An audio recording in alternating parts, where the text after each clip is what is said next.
Yes, ladies and gentlemen, major metropolitan city, Vancouver, Washington, and this is how close we are to the destructive, dangerous, volatile crude oil trains and the blast zone from which they're in.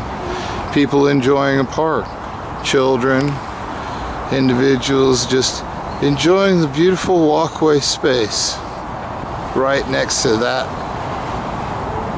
machine of death, going by at 320,000 barrels a day.